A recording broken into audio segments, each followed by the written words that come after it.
कधीच नाही चुकणार तुमचे फेवरेट टीव्ही शोज झी5 सोबत, तेही एकदम फ्री।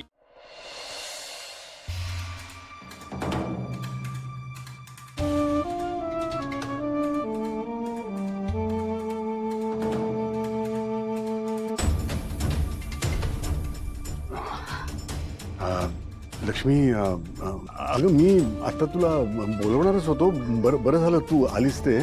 मला तुमच्याशी थोडं बोलायचंय, पण मला शब्द द्या, तुम्ही माझ्यावर रागावणार नाही, चिडणार नाही।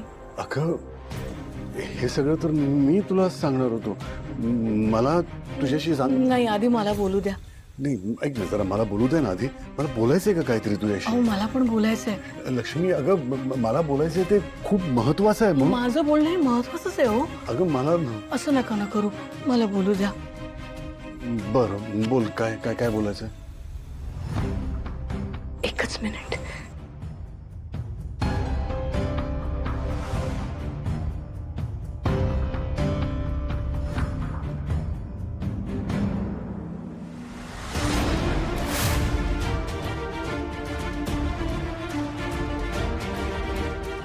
पैसे माझ्या पहिल्या कमाईचे आहेत। अहो आज ना मी एका ठिकाणी काम सुरू केलंय। आज त्याचा पहिला दिवस होता, त्याचेच पैसे आहेत हे।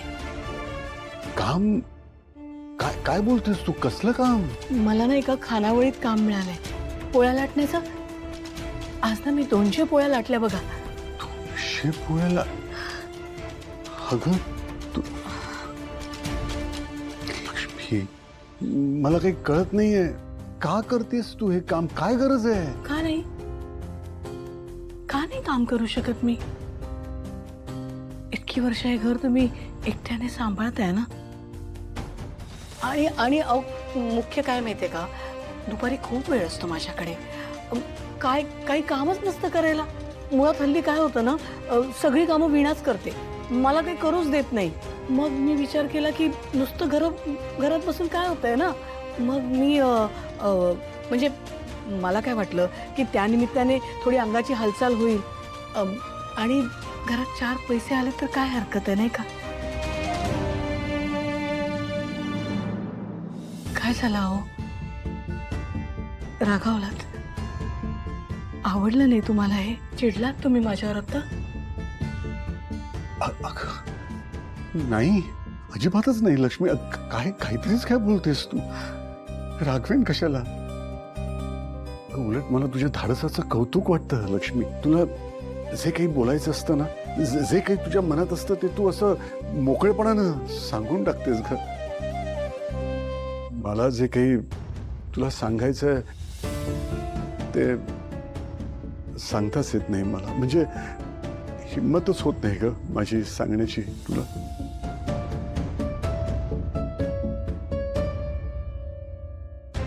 आज वाटतंय की तू मला समजून घेशील लक्ष्मी। गेला महिनाभर रोज सकाळी मी घरून कामावर जातो असं सांगून निघतो खरं, पण तुला वाटतंय ती नोकरी आता मी नाही करत।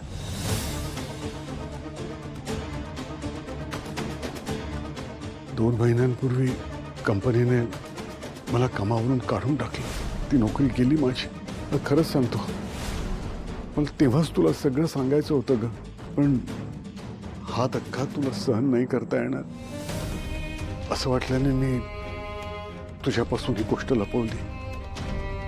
नोकरी गेल्यानंतर महिनाभर रोज सकाळी मी घरून निघायचो आणि भटकत राहायचो ग इथे तिथे। दिवसभर कुठे एखाद्या बागेत किंवा एखाद्या निर्जन ठिकाणी जाऊन बसायचो, वेळ काढायचो आणि संध्याकाळी घरी परत यायचो। काही कळतच नव्हतं ग मला, काय करावं काही सुचतच नव्हतं।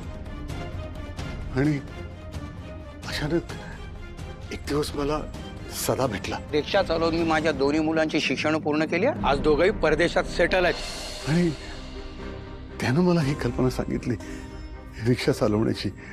तू म्हणाला की अरे जर तुला रिक्षा चालवता येत असेल तर तू हा व्यवसाय का नाही करत आहेस? श्रीनिवास, तुझं जर खरंच ठरलं असेल ना, आत्ता चल. आत्ता मी तुला एका अशा गृहस्थाकडे घेऊन जातो ना, त्याचं जर शिफारस पत्र मिळालं, तुला लगेच भाड्यावर रिक्षा मिळेल. लक्ष्मी, तुला आठवतंय एकदा चुकून माझा रिक्षाचा बिल्ला मी तुझ्या हातात दिला होता?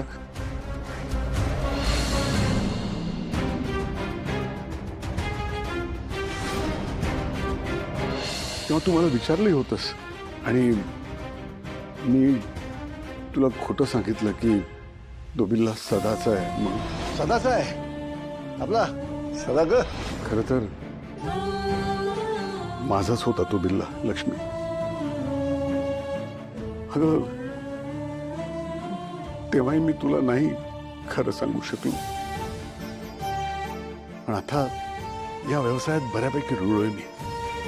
गेला महिनाभर रिक्षा चालवतोय, कमाईही बऱ्यापैकी होते, सगळं ठीक चाललंय.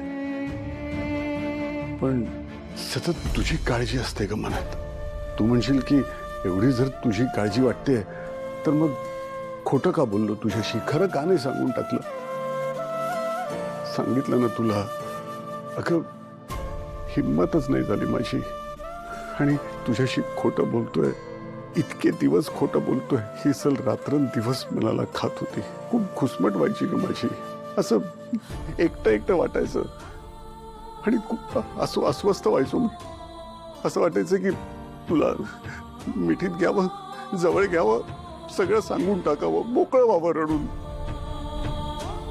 पण आज तू इतक्या मोकळेपणानं माझ्याशी बोललीस, तुझ्या मनात जे काही होतं ते मला सांगून टाकलंस आणि म्हटलं, अरे इतकी समजूतदार आहे आपली बायको, ती आपल्याला नक्की समजून घेईल. माझ्या मनाची घालमेल तिला नक्की समजेल.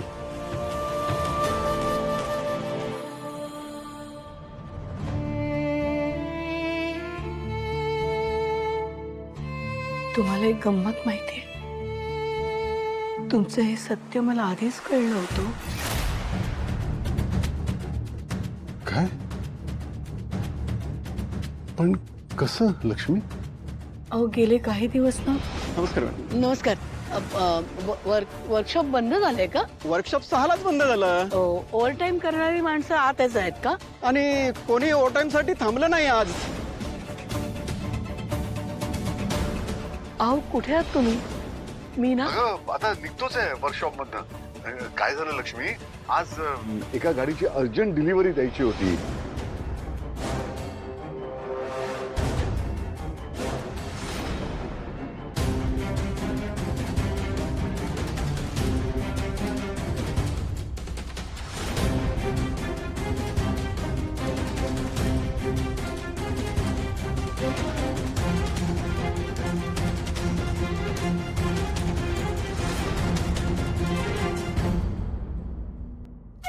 खरं सांगते, तुम्ही माझ्यापासून काहीतरी लपवताय, त्यामुळे खूप वाईट वाटलं होतं मला. असं वाटलं होतं की माझं काहीतरी चुकतंय. स्वतःलाही दोष दिला आणि थोडस तुम्हालाही. पण मग माझ्या लक्षात आलं की तुम्ही इतके कष्ट घेताय. कोणासाठी? माझ्यासाठीच ना, आपल्या कुटुंबासाठीच ना. आणि मग मला माझीच चूक लक्षात आली. झी5 ॲप डाउनलोड करा आणि पहा सर्व एपिसोड्स एकदम फ्री.